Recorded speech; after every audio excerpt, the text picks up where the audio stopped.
Padre, é pecado ouvir a banda de forró Limão com Mel? Eu amo demais. KKK, é massa.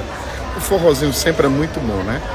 E o forró Limão com Mel dispensa comentários. Mas conheci aqui, ó, a Larissa que torce por qual time, Larissa? Quem é que... Fortaleza é Lion. Ela vai cantar uma música aí do Limão com Mel. Olha, a gente se conheceu aqui no aeroporto. Diz aí, Larissa, como é? Vem dizer que ainda me ama. Vem dizer que ainda me ama. Toma conta de mim. Me envolve em seus braços. Eu te juro, tá difícil de esquecer. Isso aí. Olha aí, pronto. Não foi só o padre que respondeu, o padre e a Larissa. Então, Larissa, escutar Limão com Mel é paia ou é massa? É massa, Deus toma conta de mim. Deus toma conta de mim. Aê, pronto. Respondida a sua pergunta.